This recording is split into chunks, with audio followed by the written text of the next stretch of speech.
Frederick Winslow Taylor was an economist and American industrial engineer who is considered the father of scientific administration. Taylor was born on March 20, 1856 in Philadelphia. He had to drop out of law school because he presented visual problems that prevented him from doing well in this field.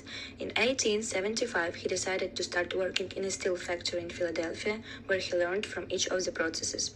Taylor was mostly interested in efficiency achieved by physical methods. While advancing his career, he designed workplace experiments to determine optimal performance levels. In one, he experimented with shovel design until he had a design that would allow workers to shovel for several hours straight. With bricklayers, he experimented with the motions and developed an efficient way to lay bricks, and he applied the scientific method to study the optimal way to do any type of workplace task. As such, he found that by calculating the time needed for task, he could develop the best way to complete it. His excellent performance and learning made Frederick take a step forward in his work since he later began to lead a machine shop. Based on his observations, the idea of analyzing the work emerged, dividing each process into smaller, simpler tasks which had a certain execution time. The analysis of the work done by Taylor allowed diminishing quantity times in the tasks performed by the workers, and in the change of processes that also involved change of tools. Taylor also established a salary per piece manufactured in relation to the estimated the time spent, which was a motivation to improve the place of work. After having made some research and work trips, Taylor began again as a student at the Stevens Institute of Technology, where he obtained mechanical engineering. Between the years 1890 and 1893, he worked as a manager in the manufacturing company of Philadelphia. In 1894, he married Louise M. Spooner. Frederick Taylor got his engineer title studying at night, since in the day he worked at the well-known Pennsylvania Steel Company, where he sought to potentiate his method of analysis of work to apply it in his workshop. He formed a work team with which he proposed his methods, complemented his innovative ideas with other inventions, and published in 1911 his most outstanding book, The Principles of Scientific Management. Business expert Peter Drucker wrote of him, "Frederick Winslow Taylor was the first man in recorded history who deemed work deserving of systematic observation and study." In his book, The Principles of Scientific Management, Taylor starts with the following statement. The principal object of management should be to secure the maximum prosperity for the employer, coupled with the maximum prosperity for each employee. In saying this, he meant that employees should work together, strive to get the most out of another, and be compensated for their efforts, as is in everyone's best interest.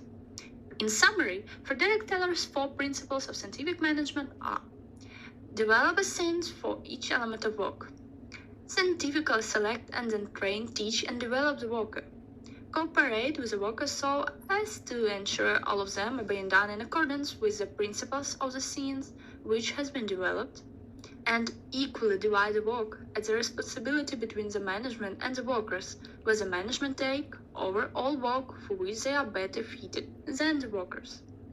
This was very different from the way work was typically done in businesses beforehand. A factory manager at the time had very little contact with the workers, and he left them on their own to produce the necessary product. There was no standardization, and workers' main motivation was often continued employment, so there was no incentive to work as quickly and efficiently as possible. Henry Ford, who introduced mass production of cars, has turned Taylorism into Fordism by somehow improving this method. Fordism, a derivative of Taylorism, adopts scientific management principles. It is defined as the high-volume, high-speed production of a limited range of products using mass production, assembly line technology, and unskilled engineers aimed at a mass consumer market. He extended Taylorism by increasing division of labor, simplifying the production by installing one proposed machinery to make standard parts. By doing this, Ford sped up the production of cars and made it affordable to middle-class people too.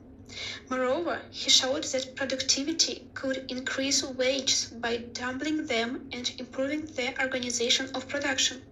However, Fordism has been criticized for destroying craftsmanship jobs, as well as causing workers stress due to the repetitive nature of the jobs. Taylorism and Fordism similarly shared an economic point of view of employees, who were assumed to be motivated by financial rewards.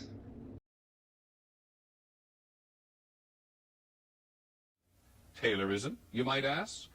Chances are you live and work by it. Tonight, the extraordinary impact of Frederick Winslow Taylor.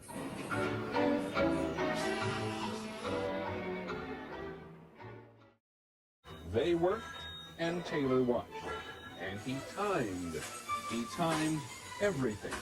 Every job was broken up into tasks, each task timed with an eye to efficiency.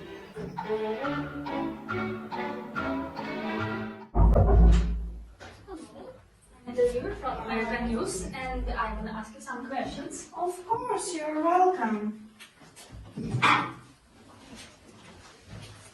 So, why do your employees stand in these squares? I'm doing this to make my workers do their work the most efficient way they can, so they can't waste time to do extra steps or something. Oh, and what for are you holding this time tracker?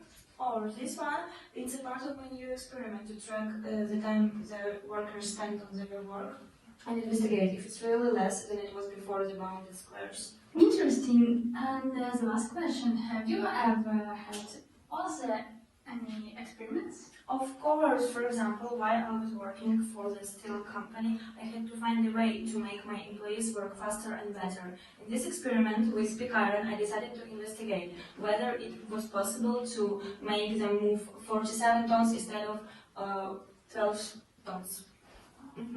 And first of all, I chose a certain number of physically healthy men who had enough strength to work more. Then I recommended these men not to follow their curator's instructions exactly, no matter how strict they were. For example, rest a little during the day and get away from the work. It wasn't likely that staff members could take these breaks or walks, so the instructions seemed really odd for them. Then I divided the work into several tasks, tracking the exact time required for their execution. In addition, I found out that when staff members decided on their own to organize optimal activities, they couldn't do it better. On the contrary, if managers watched the work at rest, the employee could lift 47 tons per day without being tired. This system has proven that what 500 workers used to do can be done by 140 workers. Yeah. He became ill and died in 1915 at the age of 59. It is said that the last thing he did before he died was wind his watch.